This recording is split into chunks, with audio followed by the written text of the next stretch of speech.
கவிதையின் காதலனே, காந்த குரலின் மன்னனே, அழகான உன் பேச்சால் அனைவரையும் ஈர்க்கக்கூடிய காந்த குரலின் கண்ணனே,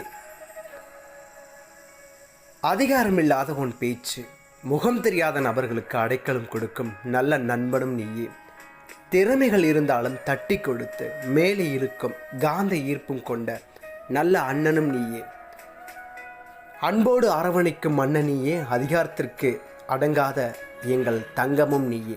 இந்த நாளில் தான் பிறந்தாயோ, எங்கள் மனதையும் வருட வந்தாயோ. முகம் தெரியாத நபர்களுக்கும் உன் பேச்சை கேட்டால் முகம் கூட அழகாக மலர்கின்றது. உன் குரல் எட்டுத்திற்கும் பரவுகின்றது. இந்த வையகமும் வானகமும் புதிதாக முளைத்தது. ஒரு இசையின் பிறந்ததாக இந்த உலகமே கர்ஜித்தது. இந்த நாள் தான் உன்னுடைய பிறந்த நாளாக மாறியது. என் ஆருயிர் அன்பு அண்ணன் ஆர்ஜே நக்கீரன் அவர்களுக்கு என் இதயம் கணித இனிய பிறந்த நாள் நல்வாழ்த்துக்கள். ஐயம் நீங்கி ஆயுள் பெற்று வாழ என் இதயம் கணிந்த மனமார்ந்த வாழ்த்துக்கள். என்றும் நான் எப்போதும் நான் உங்களோடு ஒருவன், உங்களில் நான் ஒருவன், உங்கள் அன்பு தம்பி திருகேசவன். நீங்காத நினைவுகளோடு நான் அன்பு தமிழன்.